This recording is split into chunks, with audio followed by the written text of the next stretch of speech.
Hi, my name is Carl. Welcome to my workshop and welcome to my YouTube channel. This is the second of the gas turbine theory videos, and in this one we're going to be revisiting the design calculations in a stepwise fashion, so step by step as we go through the design calculations, and we're going to deal with the problem of the high turbine inlet temperature that was commented on in the last video, and the high turbine outlet temperature. So we'll see what we can do about that. We're going to be looking at some operating characteristics of the turbine in terms of operating envelopes and throttle ability. We'll have a look at that as well and see what we can do with that. And then we'll be moving on to look at some basic design calculations for a combustion chamber, a putative combustion chamber, after we've had a look at all the other design equations based on the thermodynamic qualities of the turbocharger to gas turbine conversion. I hope you enjoy it. Without further ado, let's get on with it. Right then, so here we go with our T3, T4 gas turbine design cycle calculation.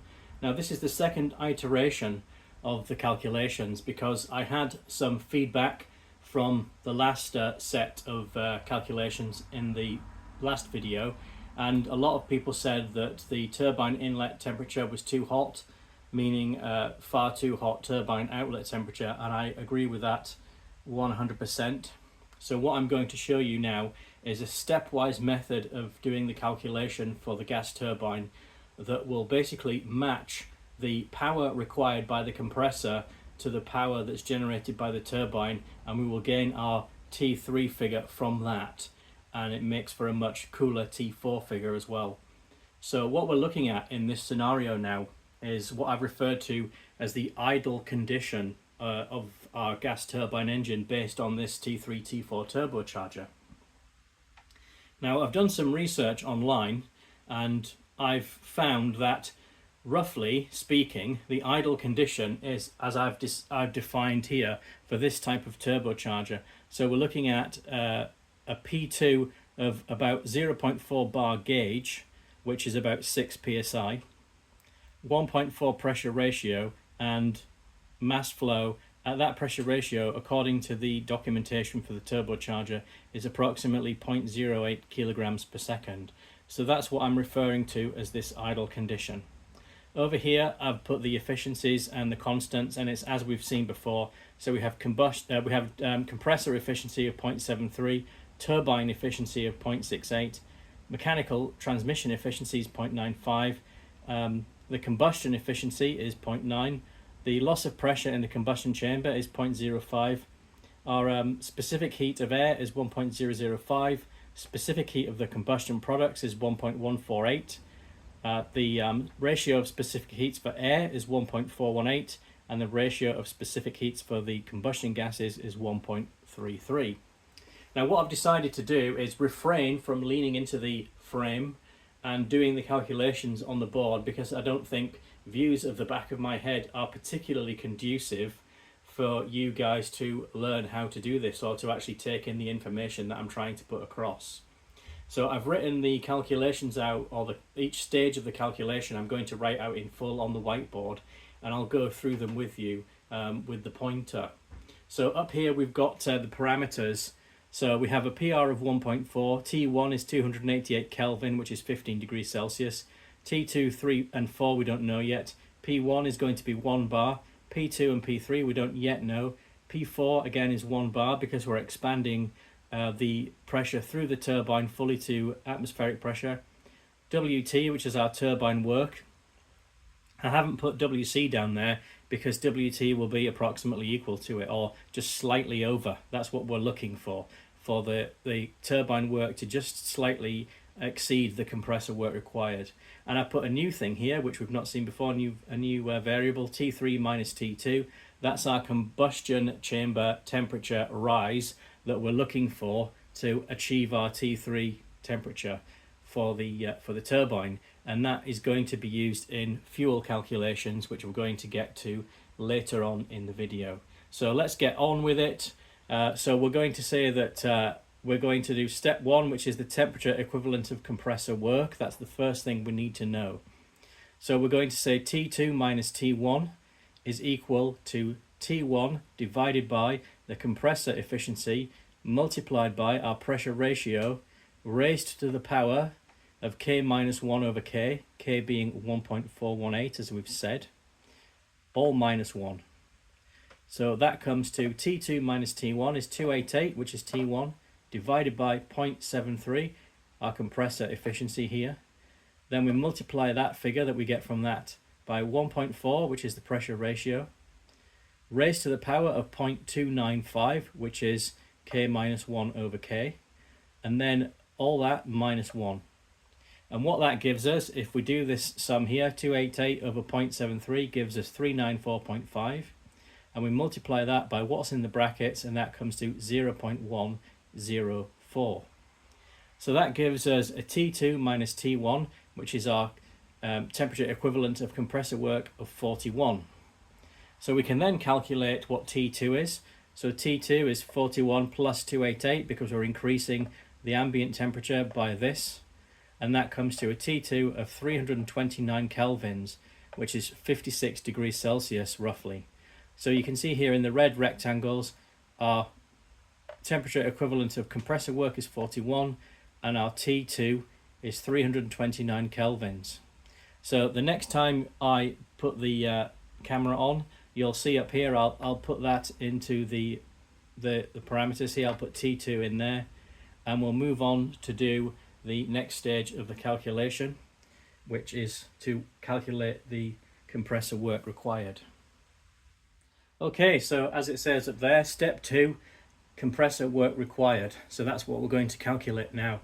So the formula for our compressor work, we're calling that WC, work of the compressor, is the specific heat of air multiplied by our temperature equivalent of the compressor work, which is T2 minus T1, divided by the mechanical transmission efficiency. We're putting that in there because we want a little bit more work, because we know that the turbine has to work against a bit of friction in the bearings, and you know, the transmission of power is never perfect, even on a directly coupled shaft. So we are going to say that all this equals 1.005, which is CPA here, which is our specific heat of air, multiplied by 41, which we know from step 1 is T2 minus T1, our temperature equivalent of compressor work. Then we're going to divide that by the mechanical transmission efficiency, which is 0.95. And if we do this sum, we come up with a figure for our compressor work required of 43.4 kilojoules per kilogram Kelvin. And we'll take that figure forward now to calculate our T3 and our turbine work.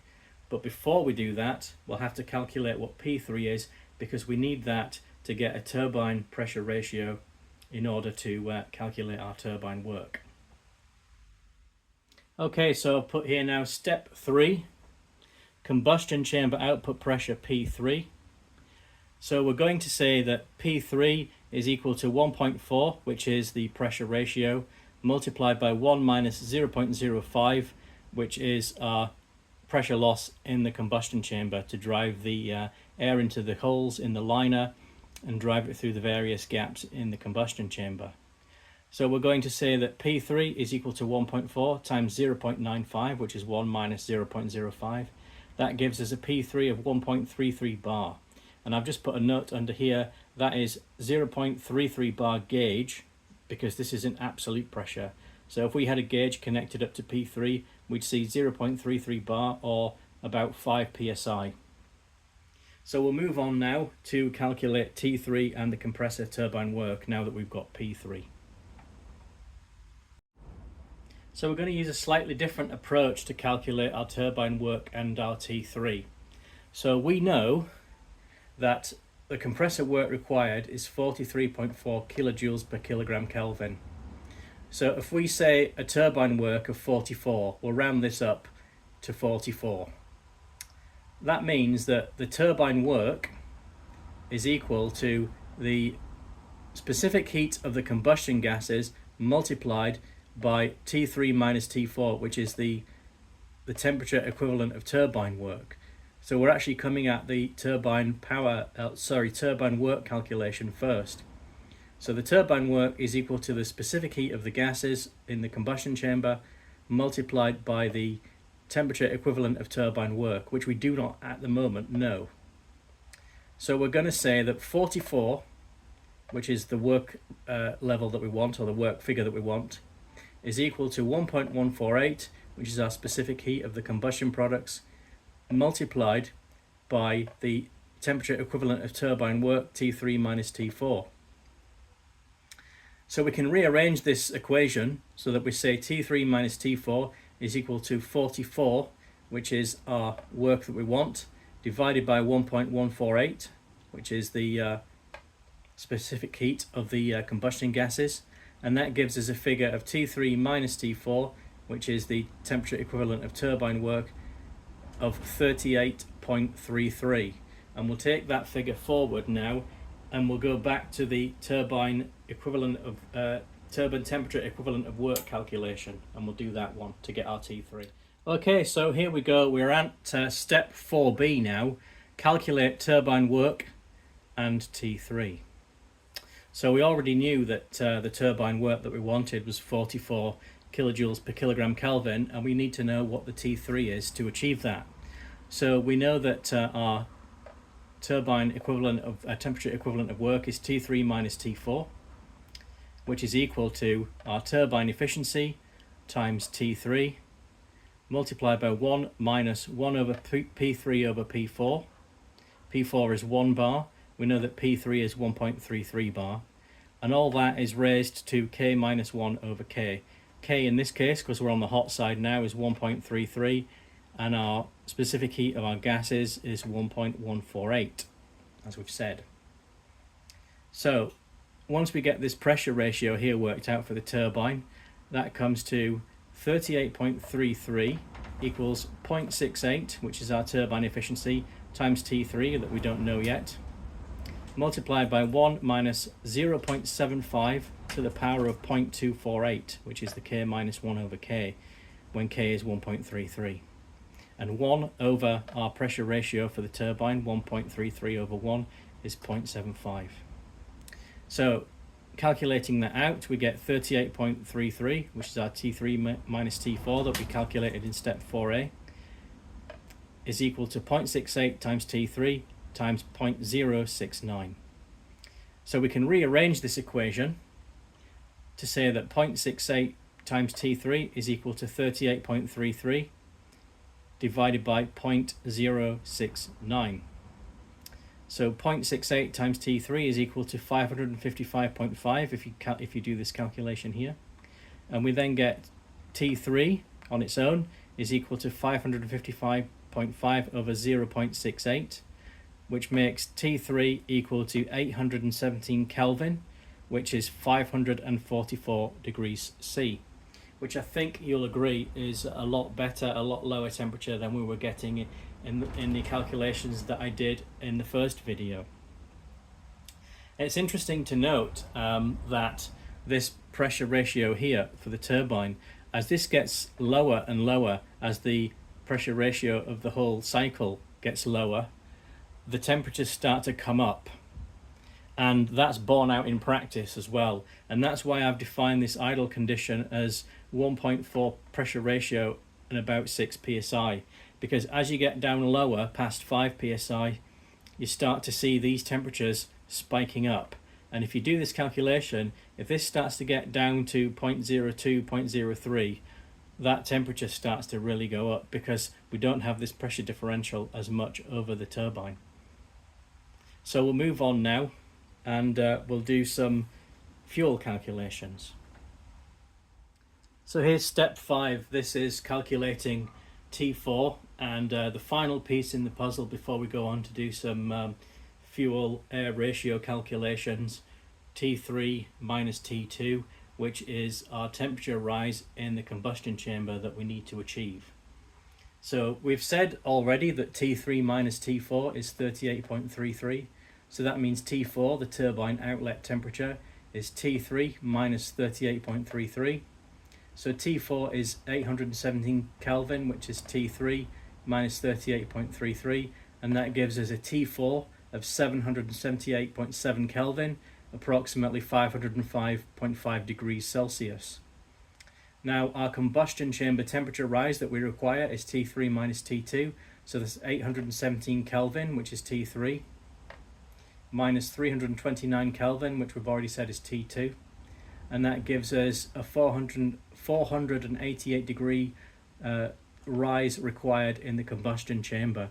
And we can use this figure to do some fuel air calculations, which is what we will move on to. But if you look up here now, I've written all the parameters down for this PR of 1.4 idle condition. So for a PR of 1.4, we have T1 is 288 Kelvin, T2 is 329 Kelvin, T3 817 Kelvin, T4 778.7 Kelvin, P1 is 1 bar, P2 is about 1.4, P3 1.33 bar, P4 1 bar because we're expanding the gases through the turbine to atmospheric pressure, and our work required through the turbine into the compressor, we're saying 44 kilojoules per kilogram Kelvin, and that's what gave us our T3 of 817 Kelvin. And our temperature rise in the combustion chamber is going to be 488 degrees. So those are the parameters for our idle condition, and we'll move on now and do the fuel calculation. So before I go on to show you step 6, which is the fuel air calculation, I want to say a few things about that.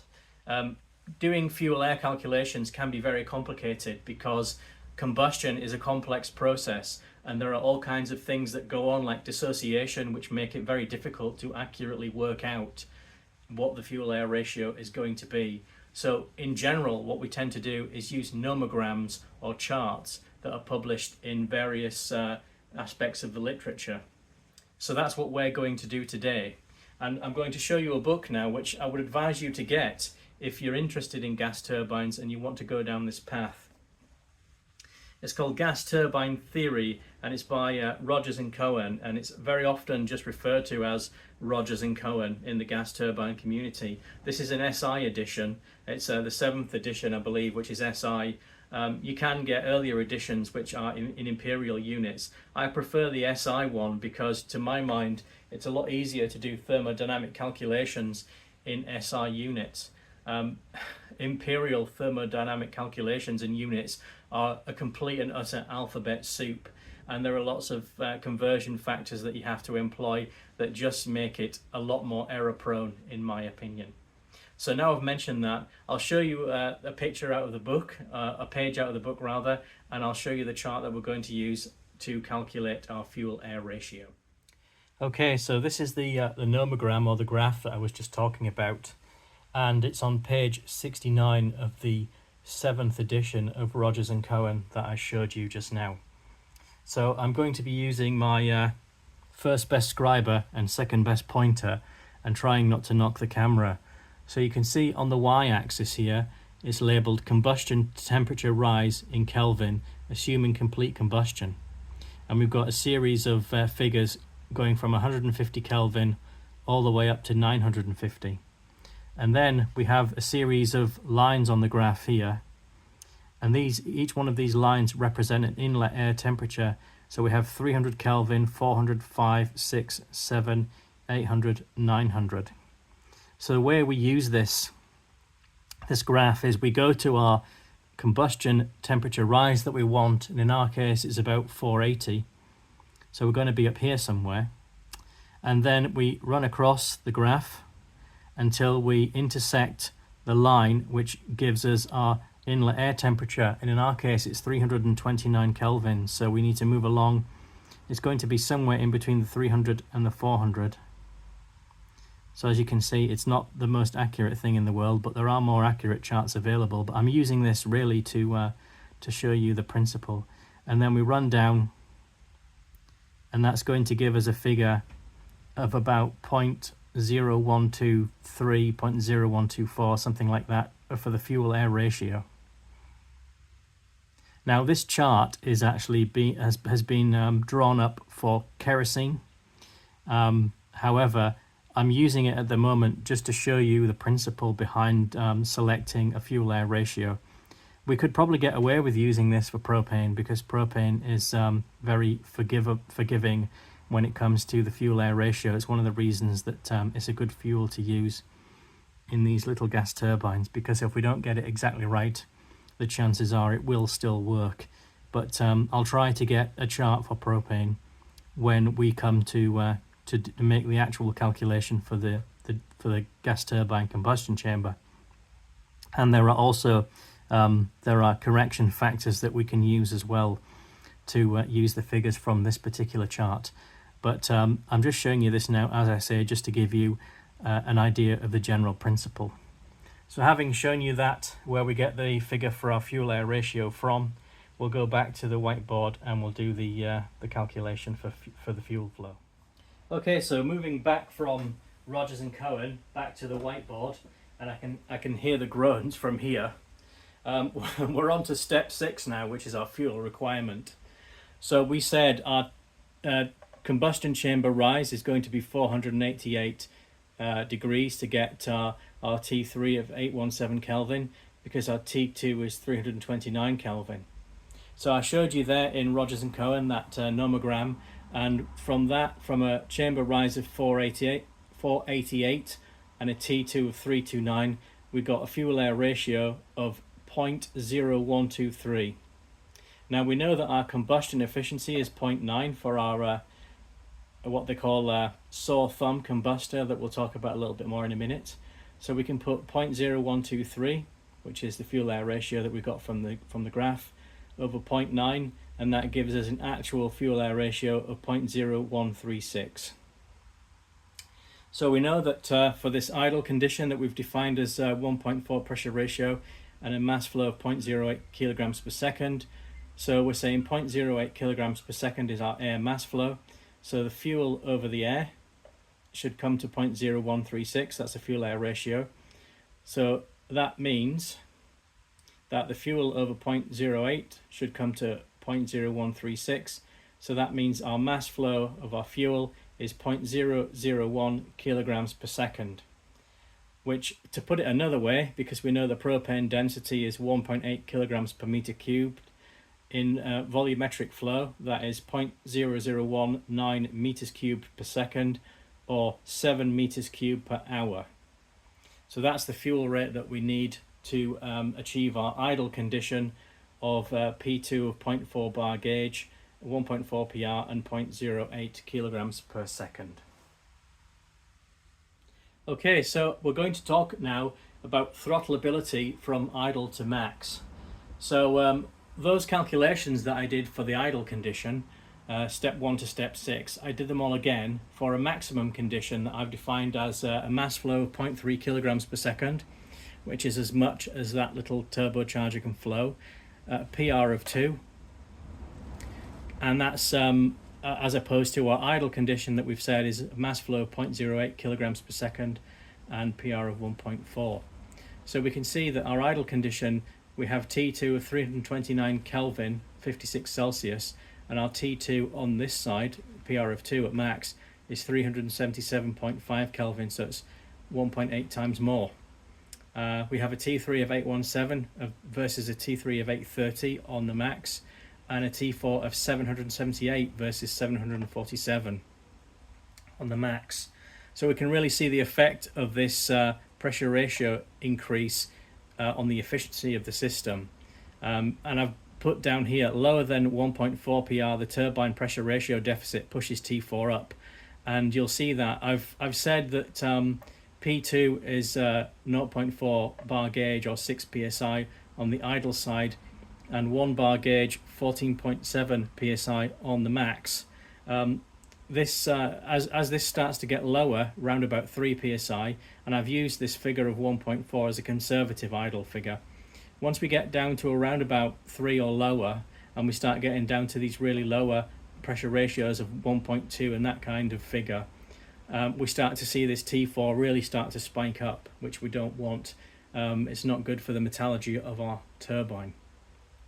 So looking further through, we see we have at idle a P3 of 1.33, that's 0.33 gauge or 4.8 psi, and at max 1.9 bar or 0.9 gauge, 13.2 psi. Our power at idle, or rather our turbine work, is 44 kilojoules per kilogram Kelvin, and at max it's 95.2 kilojoules per kilogram Kelvin. And for that flow rate at idle, 0.08 kilograms per second, that gives us a power of 3.5 kilowatts through our turbine and compressor, or 2.6 horsepower, and the power at max from the turbine is 28.5 kilowatts, 21 horsepower to the compressor. So our fuel flow rate at idle is 7 meters cubed per hour, and at max it's gone up to 7.5 meters cubed per hour. So there isn't an awful lot in it between idle and maximum, as you can see here, because that 7 meters cubed per hour to 7.5 meters cubed per hour, that's a very small amount in terms of meters cubed per second between idle, what I've defined as idle, and the maximum that we can have with this turbocharger based gas turbine. I'll just very quickly show you the type of thing that I would probably want to be using as a throttle control, or that I think I might use, is one of these needle valves. This is a swage lock one, so it's a flow control needle valve essentially. There's a small orifice in there which is controlled very finely by the rotation of this hand wheel.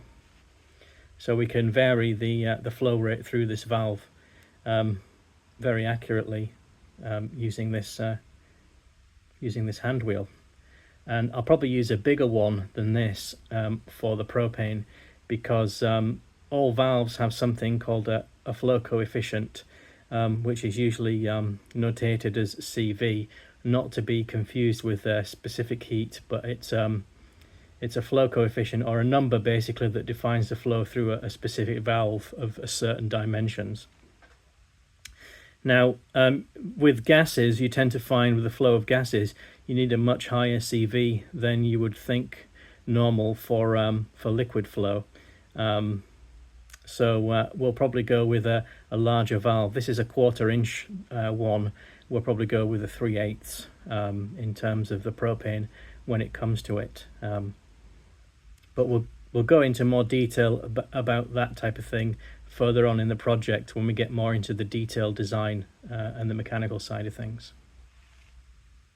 So going to have a brief look now at combustion chamber design, the basics of that. So these saw thumb combustion chambers, as they're referred to, that you see on these turbocharger to gas turbine conversions, they're called that because they stick out from the turbine scroll like a saw thumb.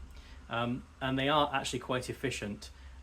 They've been evolved over time by various constructors, and they've now got to a point where they're about 90% fuel efficient in terms of the burn, and very low in terms of the pressure loss. So as we've seen in our calculations, 0.05 or 5% pressure loss.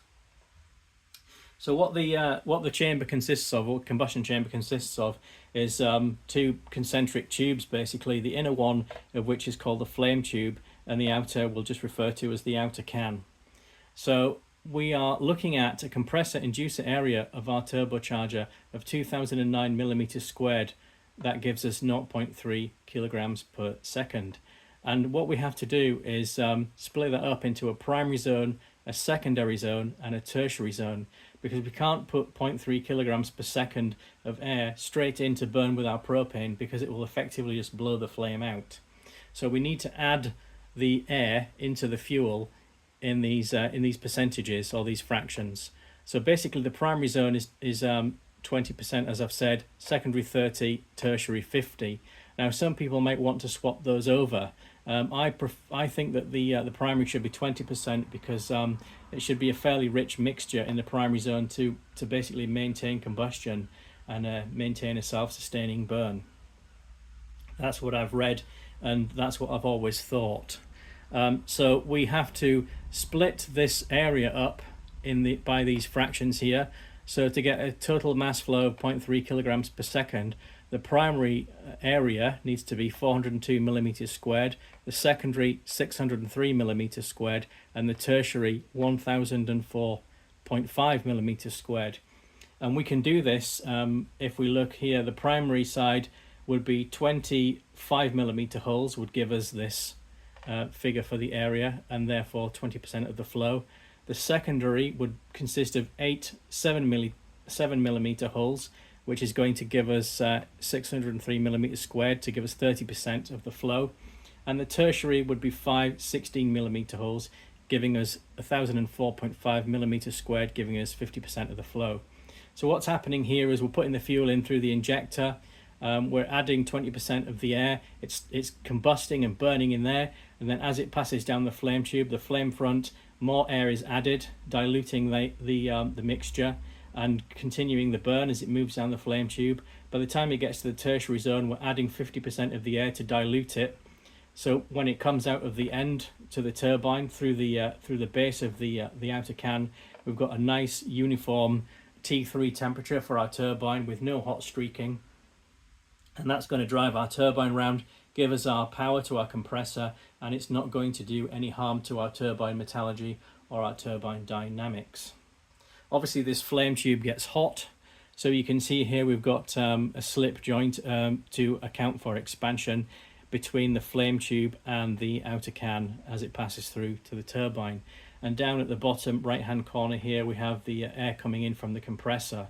Now what we want to try to do with this is to not have any swirl in it, because that will lose pressure, that will drop pressure and add to our pressure drop in our combustion chamber. The dimensions of these components, so the flame tube sizing, we use an area rule generally in these turbocharger to gas turbine conversions. We're not going to go into the calculations for combustion chamber sizing as there might be in something like Rogers and Cohen. We're using an empirical and evidence-based engineering approach here that has been used in this gas turbine, turbocharger gas turbine community for a long time, and it works, so that's why we're using it. So as I said, 3 times the compressor inducer area is 6,027 millimeters squared. So if we back calculate that now, that gives us a flame tube diameter of 90 millimeters and an outer casing diameter of 140 millimeters. The reason for that is that we want 25 millimeters either side of the flame tube to give us a nice clear air passage through here so we don't get any pressure loss. The length of the flame tube is the diameter times 3, so that will come out to 270 millimeters. But by the time we've factored in the slip joint and the size of the can, it's probably going to come to about 300 millimeters in practice. So fuel injection I've kind of touched on basically, just simply there. So fuel injection area is the area required to flow the fuel flow rate at max divided by 6, just as an example, and that will give us 6 holes to squirt the fuel into the flame tube. So fuel injection is going to be radial to promote mixing and recirculation, which will help us to achieve a self-sustaining burn and anchor the flame in the flame tube in the primary zone, basically, which is what we want to have a nice stable flame front. So the fuel will be coming out radially, so basically across the diameter of the flame tube. The air's coming in the opposite direction, so the two are meeting and they're colliding, causing lots of turbulence, lots of recirculation, and giving us that sustained burn and stable flame front. So those are the basics of the combustion chamber design.